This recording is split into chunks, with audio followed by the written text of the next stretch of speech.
So ladies and gentlemen, fellow Endless out there, the Sandman Season 2's first 6 episodes are here, or should I say Volume 1, and so after watching all 6 episodes now, it is time to dive into it. So first of all, I'm going to be getting into a bit of a brief impressions and review for those who may not have seen all of the episodes, just to get an idea of Season 2, but then, ladies and gentlemen, after that, we'll dive more into the episode details, do a bit of a breakdown and recap and enter spoiler territory. So, as you can probably tell, this is going to be quite a ramble, as somehow I need to talk about 6+ hours worth of episodes here, which I might not be able to cover every detail, but we're going to be covering quite a lot. So if you do go on to enjoy the video, I deeply appreciate it if you'd grant me a like on the video, just maybe in exchange of a boon of content, and of course consider subscribing for more videos just like this.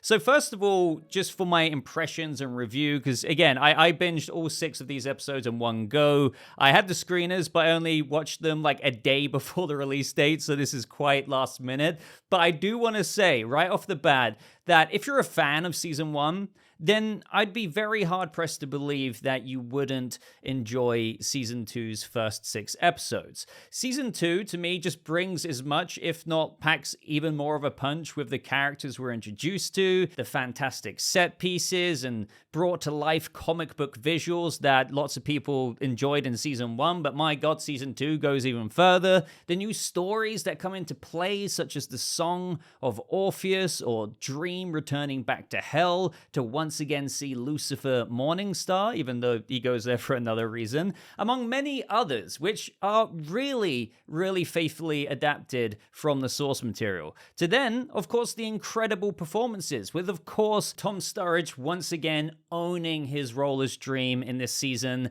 that just kind of forces him to reconcile with his actions of the past and undergo even more growth and change, even though Dream is very, very slow to that, but it's happening.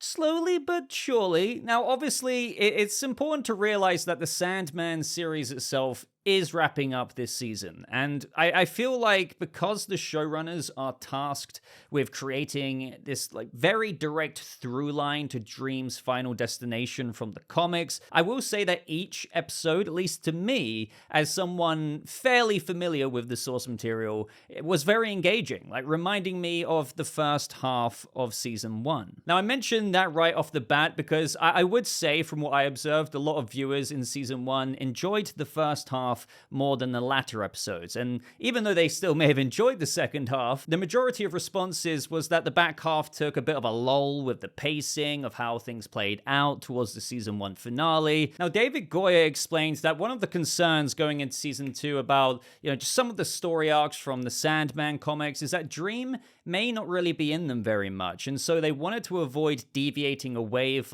several episodes that Dream's not in at all, except for the very end, and so they kind of ended up burning through the story faster than they had first anticipated, which brings us to Season 2 being what I would say is a swift cut right to the ending of the Sandman story. Now, don't get me wrong, while I haven't seen, obviously, the back half of Season 2, hearing that does make me hope that this season will just keep ramping up more and more as we approach the final, or the finale of Season 2, given that the very story it has to tell to get to the comic's ending in of itself just kind of feels as though it should be just as engaging as these first 6 episodes, but obviously that remains to be seen. I also do want to say that as somebody who likes the source material stories and the way they're adapted faithfully, that this may impact how engaging it was for me, and I guess it's kind of hard for me to put myself in the place of watching this as a viewer with absolutely zero knowledge on any of the Sandman.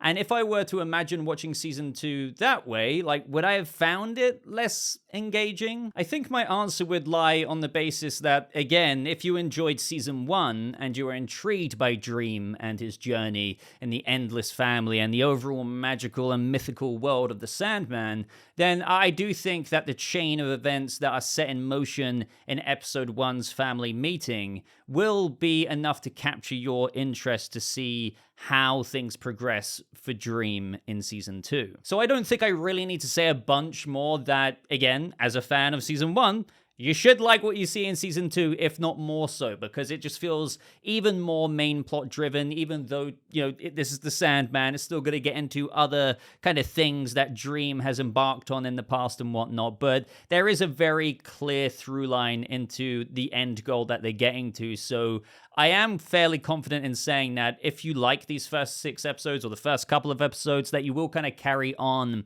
and be engrossed with what the final season has to show us. Now, obviously, again, as I said at the beginning, this is 6 hours worth of episodes, so I can't get into every detail like I would in an episode by episode breakdown, but you know me, I can ramble quite a bit, so let's see how this goes, and let's get into the way that things played out in each episode. Now, spoiler warning, obviously, we are going to get into spoiler territory. If I don't cover something, let me know about it in the comments down below, and I'd love to talk to you about it there and what you thought about it, or maybe I can give you my thoughts on something I didn't mention in this part of the video. But of course, as we pick up with the Sandman Season 2, after the events of Season 1, Dream is in a place of rebuilding. Now, Dream once said in Season 1, "Even I am not free to choose to be other than who I am." But that is the whole thing, right? As I keep saying with the through line, the main through line of season 2, and well, the comic itself, but now more than ever with these new episodes, is Dream being confronted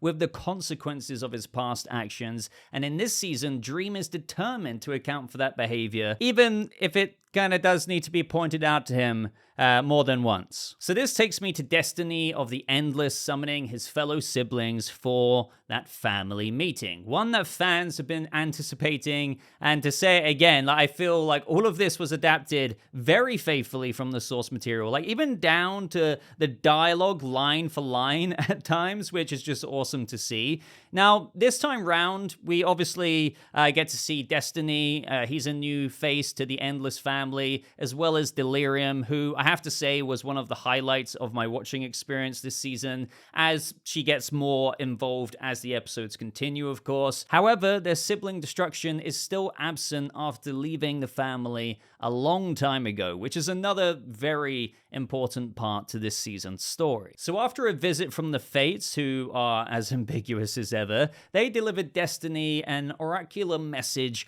of how a king will forsake his kingdom, life and death will clash and fray, and the oldest battle begins once more. So after Destiny consulted his book, all he knows is that something important will happen, an occasion that sparks a chain of events causing much change and upheaval, and that very occasion is this family meeting. Now, Dream being Dream, and I kind of get what he's saying, looks at this and is just kind of like, so you are saying that you summoned us here because it is necessary for us to be here at this time. But as we know from the episode, after Destiny calls Dream out for how he sentenced his former love, Nada, well, he still loves her, to hell 10,000 years ago, and with Death, the sibling that Dream respects most, saying that Desire wasn't exactly wrong, it forces Dream to reflect, which brings us to that very tale in the past. Now, I've been looking forward to seeing this ever since we saw Dream journey to hell in Season 1 and come across Nada. As soon as you hear Nada in Season 1 say Kaikul and Dream is just stopped in his tracks, there really is this kind of, I remember it, this magnetic moment that demands this attention and leaves you just itching to learn more with what we were teased with. Now, I also imagine that this is just as fascinating to fans who are new to the Sandman, because when you see that scene in Season 1, you just kind of think, what the hell happened here for Dream to have done this to this poor woman, other than just knowing that she defied me? Well, let's just say that this is one of the many skeletons in Dream's closet, and one that begs the character development that we most certainly see in this series. And I think, of course, this is one of the most compelling things about the Sandman, that Dream is an incredibly flawed being, and to be invested in this show means to truly be invested in his character development. And so I really enjoyed getting to see the contrast contrast of this dream 10,000 years ago, fall in love with Nada, the queen of the city of glass, of the first people. Dream, especially back then, never had a lot of consideration for mortals, so to see moments of him just even like idling his responsibilities at the time and embark on something that is forbidden for the endless and mortals to do, especially, again, for a guy who is all about rules and responsibilities, out of love for Nada, it does show a side to Dream that has always been there. And yet, this is of course still a Dream that in his long existence has a very stubborn and pride-filled nature. And so when Nada's people are killed from that asteroid that destroys her city, as per in the comic, she is absolutely broken, especially after having known that the disaster could follow from falling in love with an endless.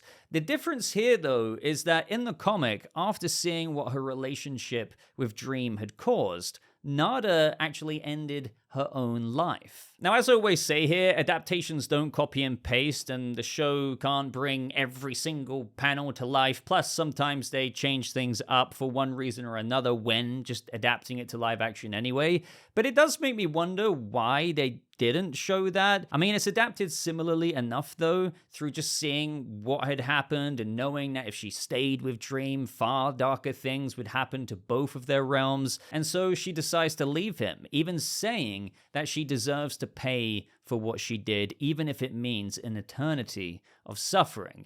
And so with this rejection, Dream being Dream is shaken to the core by this and can't quite fathom why she would condemn herself to an eternity of suffering rather than accept an eternity of his love. And so more or less, he gives her that. Again, in the comic, after Nada took her own life, Dream followed Nada's spirit to Death's realm and gave her the same offer in asking her to share in his duties and essentially become his queen, become a god even. So I just assume here they kind of condensed it, but still ultimately all the same rejected Dream's love, and in his pride, she went to hell. And so, with all that being said, I enjoyed a lot about this first episode, seeing Nada, her city, this old version of the dreaming even, and of course, this is where things just really kick off. Like, this is the very chain of events that the family meeting would initiate. And after hearing that Death feels what Dream did was unjust, he feels that he must make right what he did to Nada through returning to hell and getting her out of there. Now, it's not really lost on me that Dream's change is a very big slow burn, and after all, it takes his sister to kind of spell this out to him for the penny to drop. But as I keep saying, slowly but surely, it's still a part of his change nonetheless. I mean, after all, as showrunner Alan Heinberg recently said, Dream has a very secure narrative about who he is. But he's the hero of that story. In season 2, he realizes, oh, I'm the bad guy in Nada's story. I'm the bad guy in Lyta's story. I'm the bad guy in my son's story. And it rocks him. And so after Dream sends Cain to hell to announce his arrival, we have Lucifer absolutely delighted about Dream's upcoming visit. Lucian and everyone in the dreaming is naturally terrified that Dream might be in danger, he could be captured again, ending up in a situation similar to where he was away from the dreaming for over 100 years, imprisoned by Roderick Burgess. A Lucifer could keep him in a freaking cage, who knows? But Dream reveals that he's been making preparations so that what happened last time does not happen again, and that the dreaming will survive even if he does not. And so right after that, we get this seed planted that's significant to the overarching story of season 2, in where Dream goes to visit Lyta Hall's son. Now, for those of you who don't know the story of the Sandman and thus don't know the significance of this, don't worry, I won't give any spoilers away with what could happen in the back half of this season, but let's just say that preparations have been made. Now, if you also don't really recall much from Lyta Hall in season 1, she was a part of the storyline with Rose, the Dream Vortex. Now, she lost her husband, Hector, and she would dream frequently of him, and in doing so, actually spent a lot of time with his ghost in the dreaming. And Dream could not exactly allow him to stay, as he belonged with the dead, so he kind of got rid of him.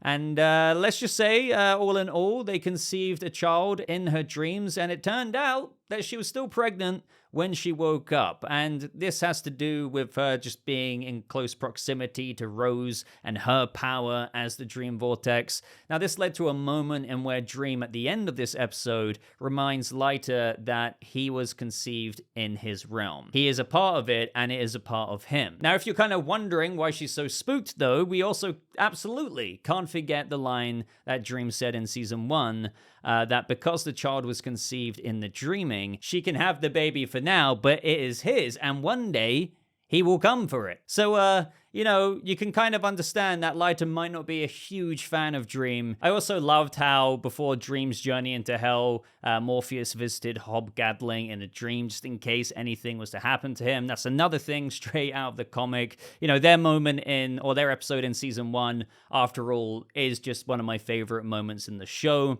Now, as we get into episode 2, I absolutely love the weight of the introduction they give to Dream's journey into hell, because hell is just portrayed as so epic with such gravitas, and sure, the VFX in every corner of the screen in any shot of the show isn't always infallible, but I just want to say that I'm always pretty damn impressed with what they pull off with the Sandman, because after all, it's a show based on a story that consists of the most magical and wild places that would be a difficult task in any situation to bring to fruition. But I truly do feel that the show does the comic justice in its design the best it possibly can. And so after Dream enters hell, it's not at all what he expected, as Lucifer greets him and reveals that all of the demons, all of the damned, the neverborn, have all been sent away. And that's because Lucifer has quit. Now, this episode and just interaction between Lucifer and Dream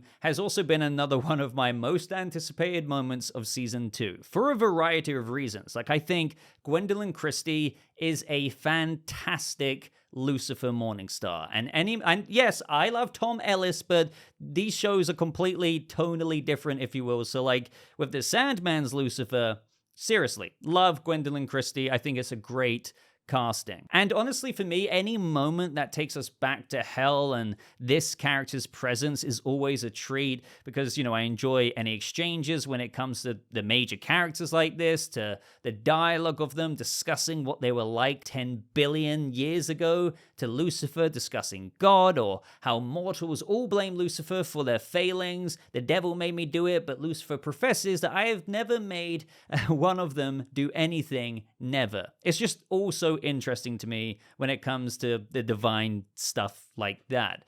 But also, what was exciting is just knowing that this would launch the next landslide in the chain of events that Destiny warned the Endless about with what Lucifer had planned here. So again here, for those who aren't so familiar with the story, it kind of makes me wonder if after the teasers at the end of season 1, if perhaps you were expecting some big, grand battle or something like that, for only to kind of find out that Lucifer's just quit. I'd love to hear your thoughts on that. But again, this was portrayed so faithfully to the very comic panels of this taking place. Perhaps you're seeing them on screen now. Lucifer is just done with ruling hell, and this is what propels Lucifer to leave and go on to its very own comic book series, eventually going to LA and being the owner of a nightclub known as Lux. Now, this is actually, as many of you know, what Tom Ellis's Lucifer series is all about. Now, all while that series really isn't nearly as comic book accurate as the depiction of Netflix's The Sandman,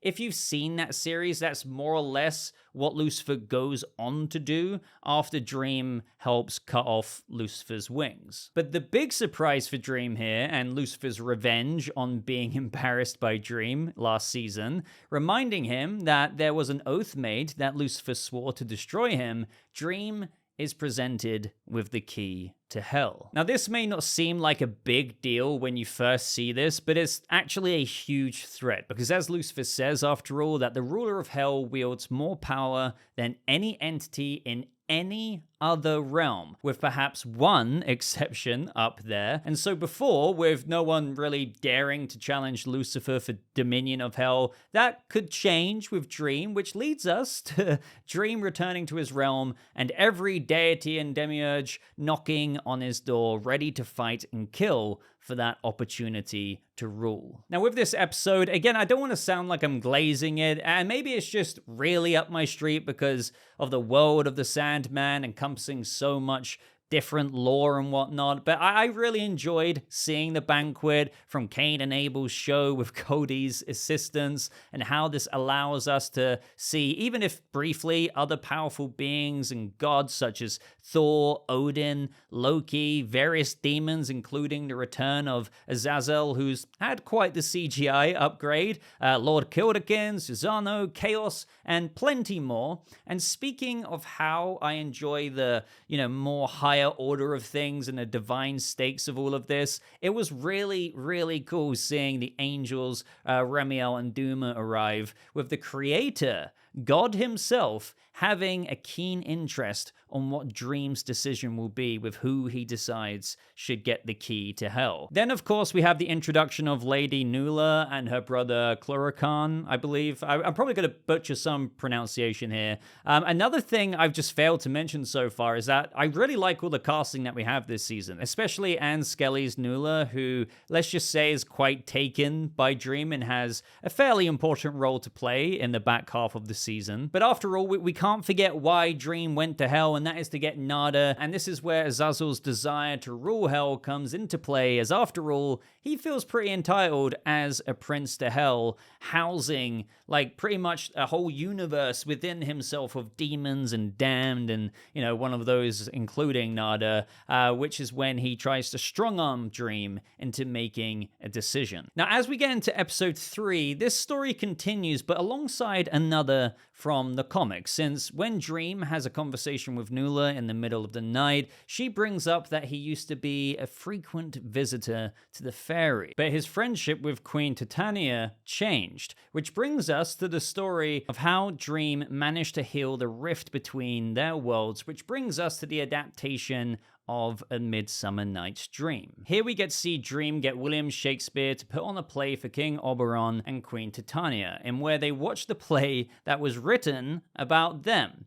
Now, it's heavily implied that whatever happened in the past between Dream and the Faerie realm that changed his friendship between him and Queen Titania, let's just say that it may have something to do with them being involved with one another, and perhaps things ended badly to the point of where, the citizens of the Faerie were forbidden to even speak of Lord Morpheus. Now, for me, seeing this issue of the comics adapted in this episode is quite a delight to see, but it does make me wonder if it could slow the pacing down for some audience members who are just taken away from the main plot in order to contextualize some of Dream's past and relationships with other characters of note in the Sandman's lore. But again, with what I've aforementioned, to me, this is what the Sandman is all about. There's this kind of through line of Dream's overarching story that is very much the focus of this season. But as we've covered previously with what the showrunner has said, the Sandman itself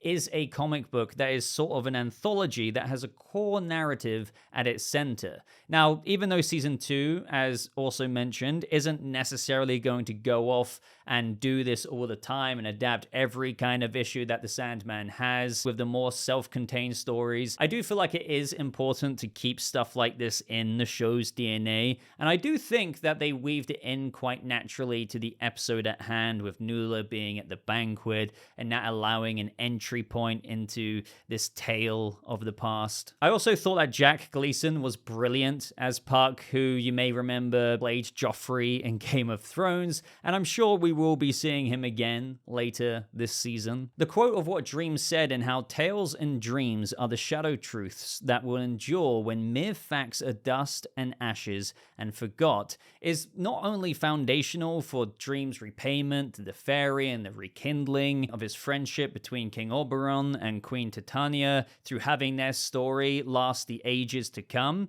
but it is also central and even a meta point in the messaging of this episode. It's just that it has this profound meaning in the sense that with the imagination of stories, such as even the Sandman itself or any other story that has lasted in our own history, that the power of stories and their narrative can resonate with people so much that they have the capacity to shape literal understanding of things, even if said story isn't grounded in reality. And it can do so long after the details of facts are long forgotten. And that is just, I just really like that being highlighted in what Dream said there and what Dream was doing for the Faerie. But without getting too sidetracked, eventually we get back to the present and Dream announces to everyone gathered for the decision about hell that he feels obligated to entrust the key to hell with those that serve in heaven's name. Now, it kind of made me think, and I can't remember from the comics, maybe some of you may be able to fill me in here, but it did make me think, what if Remiel and Duma didn't accept it? Because they didn't exactly throw their hat in the ring, and they were just there to not stake their claim, and they said that they were only going to observe and report. So what would have happened then if they were like, no, we're just observing? But either way, it all worked out, well, kind of, as Azazel was super pissed off and tried to munch Morpheus in his own realm, which is pretty damn stupid of him to do, as Dream in his own realm, and I feel like Azazel would have known this, but maybe not, is just insanely powerful. Now, outside his realm, that's another matter, but Azazel, nonetheless, he underestimates Dream and ends up captured in a little bottle to think about what he's done. Nada was freed, but understandably traumatized. We also learn that Queen Titania gives Nuala as a gift to Dream, which is pretty horrible to say the least, like to be abandoned by her own realm. Now, this could be for a few reasons, as I believe after looking into it a bit more, that in some of the folklore, Nuala has been a former lover of King Oberon's. And we can see that Queen Titania can be fairly difficult with her past with Dream, so this could have been an excuse to get rid of her husband's lover, just on one side of things. But on the other side, Titania would actually know that Dream does not approve of slavery with her time with him in the past, and Nuala was effectively given to Dream as a slave. So Titania could have been pretty crafty here, because if he refused that gift, if you will, it could have been an excuse, it would have been an insult, I suppose, but also an excuse to cause even more issues between these realms. Now, this just may be reading too deep into it, but obviously there's something deeper going on there that may relate to these things as to why Nuala was sent away and gifted to Dream. Dream then discovers, as everyone is leaving his realm, that Loki used his shape-shifting trickster abilities to appear as Susano to get out of being imprisoned by Thor and Odin. And Dream agreed to keep this quiet so long as Loki was in his debt, which again will come into play later on this season, as you can probably tell already. Now, from what I saw of Loki and Odin, Odin using freaking Mjolnir and stuff, I'm a fan of it. I like the castings, and especially Loki. This is definitely a Loki casting with the way that he was acting there. So yeah, looking forward to seeing more of him. We also get to see Dream with Lucifer at the beach, and I think this is a nod to where in the comic Lucifer was last seen at this part of the story in the comics on a beach in Australia, just enjoying retirement, watching the sunset with this old man. And they discuss that despite this old man having a shit life, that any god that can do sunsets like that, you've got to respect it. And Lucifer then admitted to himself that the old man had a point and that the sunsets were marvelous. So even though this wasn't exactly that, it was still cool to see them try and do something a little bit different here, to have Dream interact with Lucifer again after what Lucifer had set into motion. Now, some of Lucifer's lines about God were quite entertaining, saying that really, when being reminded that Lucifer swore to destroy him, Lucifer reveals that they were just angry with God. And I suppose that can be taken to mean that giving this key away could be, obviously Lucifer's way of sticking it to God, and sure, make things difficult for Dream along the way after how Dream embarrassed Lucifer. But it's especially clear to me when Lucifer said the line, I wish I thought of that, when Dream revealed that he gave the key back to its creator. I mean, of course, Lucifer being angry at God, and that was the underlying motive with the key to hell plan. As after all as well, we can't forget that the final line from Lucifer in season 1, when Mazikeen asked what Lucifer was going to do, Lucifer said, "Something I have never done before, something that will make God absolutely livid." So there you have it. Like, that is the line at the end of season 1 that really just reverberates right up until this point. It's just Dream is like, yeah, Dream, if you kind of get screwed over, because of what happened between us, that would be absolutely brilliant. But mainly this is a bit of a, screw you to God. And then there's that line, "If I can begin again, perhaps you can too." The heartbeat of Dream's story. Now, as the episode draws to an end, Nada finally agrees to see Dream, and this gives him a bit of a rude awakening. Nada lets him know exactly how she feels, what she endured in hell, and I feel like the scene goes to brilliantly show how Dream is, it's like I'm rewarding him for taking responsibility for sentencing someone to hell for all eternity. But yes, taking responsibility, like, it's incredibly hard for him to do so, especially coming from an eternity of just being inconsiderate. But he manages to apologize. But obviously to Nada, it's almost a little bit too little too late, but it's an apology nonetheless, and one that is shaking Dream to his core as he realizes just how much harm he's done. You also get a little bit of a glint of the old Dream come out when she walks up and just straight up slaps him, saying like, "No one may strike me, I should." And she's just kind of like, what? You gonna send me back to hell? I would say that this scene is pretty crucial in just the overall story that contributes to Dream's change, as here we get to have a mirror held up to him of the pain that he has just caused other people, like to the one he's loved for millennia. And with the addition of their conversation with Nada saying that she wonders if his kind is even capable of love, and how that statement shakes Dream, like, evidently, it makes Dream even begin to question himself, which in of itself shows a change in him, because through finally coming to terms with what he's done, also having empathy with Nada's line of,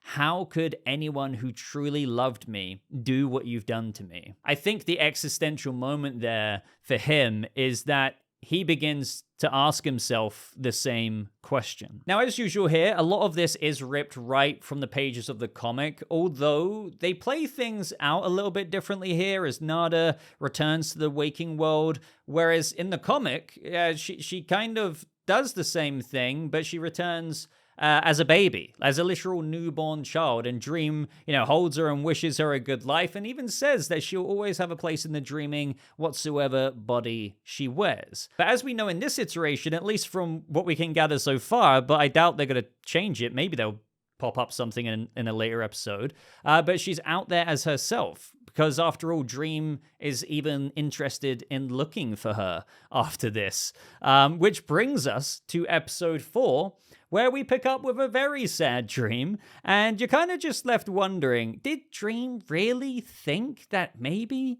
she'd come back to him after all that? And this is where I say, with each little inkling of development, there's still a long way to go. But hey, the way I look at all of this introspection that he's going through, he's finding his way, slowly but surely. I'm probably going to keep saying that in this review as we just get little micro nuggets of change. Now, this brings us to the wyvern dangling delirium from its mouth, and I have to say, I really enjoyed Esme Creed Miles playing Delerium, and her moments with Dream over the next couple of episodes or so were some of the highlights for me. I think it's just because Delirium as a character, I mean, don't get me wrong, she's Delirium, was once Delight. We kind of got a little bit of a peek at that later on. There's not really a proper explanation behind it, but she's just an endearing character. And all she really wants is for things to be okay again. And she hasn't felt like they have been since their brother, Destruction, left the family a long time ago. And we know what Dream is like with his responsibilities. Let's just say that he doesn't exactly view destruction, abandoning his responsibilities as anything but out of profound selfishness, which he would never understand or forgive. But Dream goes to Desire to talk about what Delerium wants, and all of this is a bit new as well, with Desire saying that she is concerned that he would go out looking for destruction, or worse, that he would use Delirium's little quest as an excuse to go out looking for Nada. But yeah, Dream going to look for Nada, as I mentioned, is a thing that comics didn't really do. As after all, Dream, as we went over, literally brought Nada back as a baby and left her alone. So I just think what the show is doing here is, through Dream, I guess you could say, selfishly doing this for his own interests and stringing Delirium along. It just really serves to bring him closer together with his little sister due to what happens with the journey that they go on and how he makes her feel. And that journey involves witnessing Destruction's mechanisms that he put in place, which prevent anyone who goes to look for him from getting answers, through literally causing destruction in their wake, which leads to the death of Bernie Capax, who's been around for 12,000 years, which I kind of felt really bad about, because I mean, imagine 12,000 years and you die like that. And then they get to the goddess Belili, who now goes by the name of Ishtar, former lover to Destruction, who ends up giving her final dance. And I just kind of thought, why did you light that candle by the curtain when you know that there's some weird juju in the air that could make you die? At this point, we see Dream grow more infuriated by this, because people are dying needlessly due to their search. And even their driver, a very popular character from the comics, Wanda, was caught in the crossfire. And even though this story was condensed down, I guess you could say, I feel like they managed to adapt Wanda well, with how it delves into, how her family never accepted her identity, even to the point of getting to that funeral scene where they stripped her dignity by cutting off her hair, at least cutting it short and putting her in a suit and putting Alvin on the gravestone. Even though the show skipped over Barbie's inclusion in this plot, I do feel like it was a very powerful one nonetheless, and just highlights the lack of acceptance that people face in this situation. And I feel like in today's climate, this will resonate with a lot of people. And, the Sandman has always been extremely progressive this way. Like, this isn't like a get woke, go broke situation, as the comics literally portrayed this story decades ago. But going back to Dream's motivations really being to just find Nada here, when that scene with Desire played out, it kind of once again forces a bit of a mirror up to himself. Because Dream full well knew that his brother warned them to not go and look for him. And he ignored that warning and Desires, with her saying,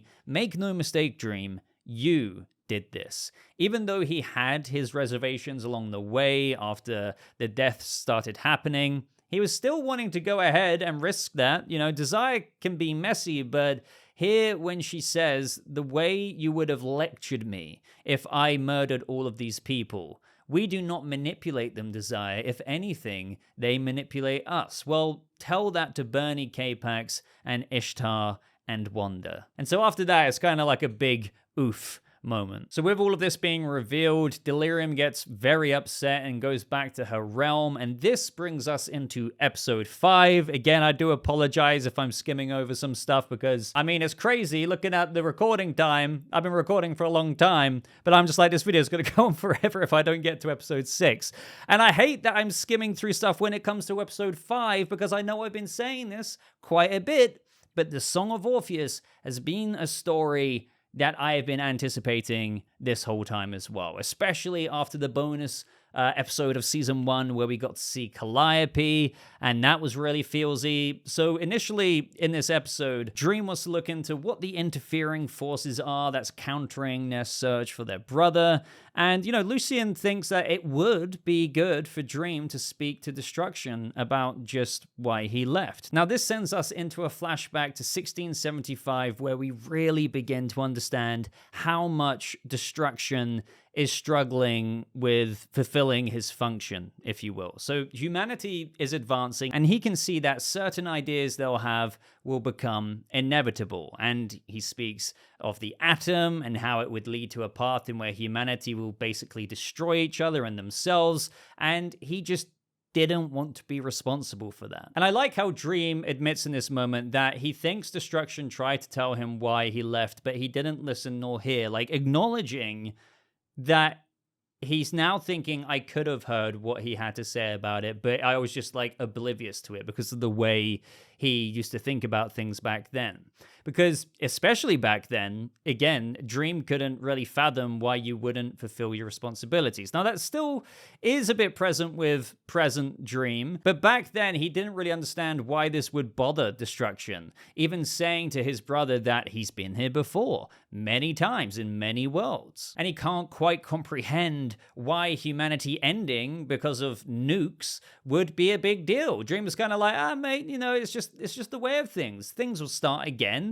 Like, on to the next thing. Eventually, we get to see Dream go to Delerium's realm, which I'm not gonna lie, it kind of reminded me of the Underground in Doom Patrol. And after, once again, Death shakes some sense into Dream, encouraging him to go and be Delerium's big brother, he does just that. And I swear, Dream only listens to Death, and like, what kind of dream would we be left with if it wasn't for Death? But we get that very sweet and iconic scene from the comics where Dream approaches Delerium and asks to resume their journey together. And he decides to not allow anyone else to get hurt, and in doing so, they need to go to Destiny to get some help as to where the heck Destruction is. Now, I found this conversation to be quite a pivotal one just because of how much Destiny was trying to make Dream turn away from this course of action, because after all, he's Destiny and he likely knows where things are gonna end up. But more on that a little bit later. Now, Destiny reveals that he will need an oracle, and that Dream has let himself forget that there is an oracle who is of the family, and that is, of course, his son. And so we cut back to 1700 BC, and it's Orpheus's wedding day, and we see that Orpheus immediately has this premonition of Eurydice, and he's worried about her, but he kind of brushes it off a little bit. And all of the Endless arrive to wish Orpheus well, except for Destiny, with Orpheus saying, "Uncle, will you not wish us well?" And he's like, "I am Destiny, I do not wish, I know." Which is a killer line, because it's also a very sad one. Because, I mean, like, how can you wish them well if, what must happen and what will happen right after the wedding? Now, overall with this episode, I really enjoyed a lot of what we saw as this adaptation of the Greek myth. Like, Rory O'Connor was spectacular. Seeing him beg his father to go to the underworld to plead his case to King Hades and Queen Persephone was just heartbreaking. And speaking of heartbreaking, well, obviously the journey he goes on itself. But at the same time, seeing the underworld was so freaking cool. And I know I keep saying it, but they literally adapted this exactly how it looks like from the comics. And, my only issue, if you want to call it that, would be that when Orpheus was granted passage back out of the underworld with those conditions from Hades, is that I didn't expect us to kind of teleport to the end of the journey. It's like before you knew it, it's like, oh, there's the sun shining through the passage to the outside world. I was kind of hoping for a bit more of a depiction of Orpheus struggling to not look behind, wondering if Hades and Persephone were, playing a trick on him. It's just before you knew it, it was over. But overall, though, again, I can't quite get over how cool the underworld was. I was also wondering how they'd portray Orpheus singing, because it's meant to be like borderline a godly voice. And, that's quite an expectation, but the song he sang was pretty damn good with the way they just got that across. Things, though, unfortunately get worse, because after visiting Death earlier, and I know I'm breezing over quite a few details here, but I kind of have to, in order to enter the underworld, he had to be made immortal. So he's now looking for any way to die, especially after the, incomprehensible feeling of knowing that you had your wife seconds away from being with you again. So he hopes that the cult of Dionysus, who happen to be kind of like, I guess, raiding nearby, will end things for him. Now, Calliope warns Orpheus, but he's like, Mum, that's kind of the point. I want them to kill me. But we saw how that worked out, and Orpheus just remains as a head. And that was absolutely savage. I also would have liked to have seen a bit more Calliope as well. This is when we see Dream approach Orpheus and inform him that the priests will take care of him on an island and that he will not see him again. And in true to Morpheus's old ways, when Orpheus calls him father, he's just straight up like, did you not say that you were no longer my son? And this was just, what more can I say? Like, he begs for him to end his life. But to be fair to Dream, the Endless are forbidden to spill family blood. So even though the state Orpheus is in is absolutely horrible, and at this point, don't get me wrong, Dream should really kind of end his suffering, that would invoke the wrath of the kindly ones if he broke that rule. So it's a bit of a messed up situation. Like, I mean, to say the least, right? But to think of the state that Dream has left his son in because of his bloody pride and stuff. He's like, I can't see you again. I'm never going to see you again. He could have at least visited him in the past, God knows how many years it's been, but not once, not ever since, which naturally makes their reunion that much more emotional. But it's just, this is why I was anticipating this episode, because it's just, I knew it was going to be so viscerally, like, I guess to put it in one word, depressing, but also be the next big chunk in the chain of events to Dream's downfall, because that is when we see Dream back in the present, pretty much, I don't know, unresponsive after thinking of the past, but also what he may have to do from here on out. And this really, is a hugely significant moment in the Sandman's overall story, because, I think it's perhaps in this moment where Dream realizes what he is going to have to do, and in turn, what will happen to him.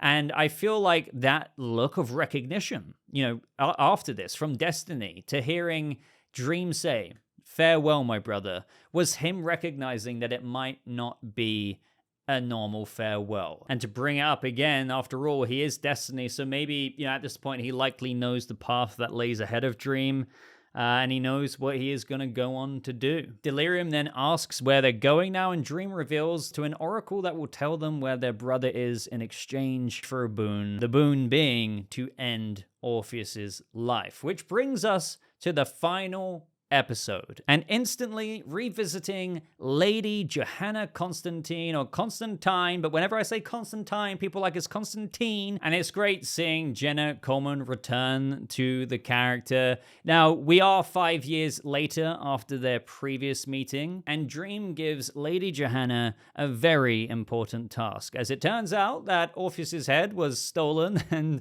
she needs to get it back, which takes her all the way to the French Revolution. Now, again, I know I'm condensing things down quite a bit, as this video has been going on for long enough, but to sum it up, it was just great seeing Orpheus and Lady Johanna together. I don't believe it was ever specified in the source material what Lady Johanna got in return for achieving this task for Dream, but the show ending it off with her saying perhaps a bit more time with Orpheus, and then just their interactions throughout the episodes made just Lady Johanna's grave on Orpheus's island that much more bittersweet. And the reunion between Orpheus and Dream, it kind of reminded me of Dream's present day scene with Hobgadling and how he called him friend. When Orpheus says here, you needn't describe what I look like, with Dream then replying, "You look like my son." And I was just like, oh man, especially after some of his last words to Orpheus were him telling him his own words back to him, "Did you not say that you were no longer my son?" for him to then basically say, "You look like my son." Now, Tom Sturridge again here and Rory O'Connell were just so good. Just seeing Dream hear Orpheus talk about how Orpheus now realizes that Dream never abandoned him because, you sent people to watch over me, you sent Lady Johanna Constantine, and now you're with me now. Dream's only response in hearing the way he views his father after everything he feels like he could have done for his son, his only response is, "I am not worthy of you, my son." And I know I'm kind of just repeating lines back to you, but as somebody who was waiting for this moment, I just couldn't have really imagined it going any other way. Now, we don't get to see the conversation they have with Dream filling Orpheus in on what's happened, but we do know that he now has a location of destruction and that he has to give Orpheus a boon. And it turns out that destruction is on the island opposite them. And there we have it, like Destruction and Dream seeing each other for the first time in a very long time. And of course, we can't forget about Delerium. And I realize as well that I failed to mention here once again about what I thought of Destruction. And I think Barry Sloane just absolutely killed it. Like, he obviously wasn't in this season a ton. You know, we had good scenes in the Orpheus flashbacks and stuff like that, but the scenes he had here were very engrossing. And I think to me, it's just because the overall, well, A, the performance, but B, the overall characterization of Destruction is super fascinating. And seeing an Endless struggle with their function the way he has, and the way Barry Sloane conveyed that on screen when talking to Dream about why he gave up his role in the family. Like, these moments are the special moments in the Sandman show. And I love how they show how he's doing the literal opposite to Destruction, and that is his scenes of creation, whether that's through trying to do some painting or poetry, which Barnabas is like, yeah, this isn't so great. He's not so great at the painting or whatever, to looking up at the stars and liking the illusion of permanence that they display. Even though we have Dream looking at his brother very sternly half the time, when he spoke to him in those final scenes and he realizes how much Dream has grown, perhaps more than he knows, you can tell that made Destruction emotional, because that's probably all he's wanted for his brother, for him to have like this capacity to maybe even understand where he's coming from. And as much as Dream would maybe not like to admit it, I think he kind of does. Now, his final words of doing what he did, being out of love for humankind and this world and all others, with love being the only good reason to do anything, I think that goes a long way for Dream as well. Even though at this point Dream had already granted this boon to Orpheus, I'd like to think that his brother's words helped him come to terms with following through with that decision. I know Dream probably has too much honor anyway to like not turn up to do what he went on to do with Orpheus, but again, I think those words from Destruction echoed a lot more in that moment for Dream than they would have ever have done before with what he went on to do next. We then see Destruction leave after telling Barnabas to watch over Delerium, and then we get that moment that spells out the beginning of the end for Dream. And so he returns to Orpheus, and we see him admit that he was scared to live in a world without his son in it, and they say their goodbyes. And just like in the comic, Dream just, kind of punches him right through the face. His hand absolutely bloodied. I suppose, I don't know what other way he would have done it, but it's just so brutal. But obviously deliberately so, because, through doing that in any way would be brutal enough. But doing that, like, Dream looks absolutely broken. And I mean, obviously, but this is a Dream unlike we've ever seen before. Like, we can even hear and spot the shadow of Death's wings taking Orpheus in that moment, and that's just nice to know that he probably would have been like, hello, Aunt. Even as he's walking to his realm, I don't think we've ever seen Dream like this before, but not just us, like, even in the comics, his Griffin gatekeeper even questioned if it was him, like, not even recognizing him at first because he was just so unlike himself. Now, to state the obvious, Tom Sturridge did an amazing job here. Like, seeing him break down after just trying to clean Orpheus's blood off of his hands was heartbreaking. But, the thing is, the episode doesn't end there. As we cut to the kindly ones, and, they're weaving a thread, and they know that Dream killed his own son and spilled family blood. And I like how they even acknowledge that, maybe it could be a bit longer, like, as she's threading away, basically saying maybe Dream's story should go, on for a bit longer, and the other fate is saying both of them are much too soft, and that they conclude good things, they've got to finish sometime. And basically that means, they're gonna try and take down Dream, and this episode ended on a very, very significant moment. And let's just say things get even more interesting from here on out, at least in the source material. I haven't seen screeners for the final 6 episodes, so Volume 2, that is coming out on July 24th. But after a long-ass time of rambling, and I mean a long-ass time of rambling, after seeing that, again, I'm looking forward to seeing the next episodes. Like, I'm thinking surely it's just going to carry on getting crazier and crazier, considering that this season is ending the entire story of the Sandman. So with that being said and done, ladies and gentlemen, I know it's kind of a depressing note to leave things off on, but let me know what you thought of the first 6 episodes. What was your favorite episode? What was your favorite moment? Do you have any criticisms for the way they've adapted some things, or maybe some things they haven't adapted? How do you feel after that final moment? Are you looking forward to what's to come? Will you be watching Volume 2? I can't wait to discuss any and all of this with you down in the comments below. But if you got this far, and somehow you got this far with all of my rambling, I would really appreciate the boon exchange, as I said at the beginning, a like on the video for exchange of the content you have received. I'm gonna love you and leave you. So once again, I appreciate you guys watching. I hope you all have a lovely rest of your day, and I'll see you fellow Endless in the next video. Goodbye.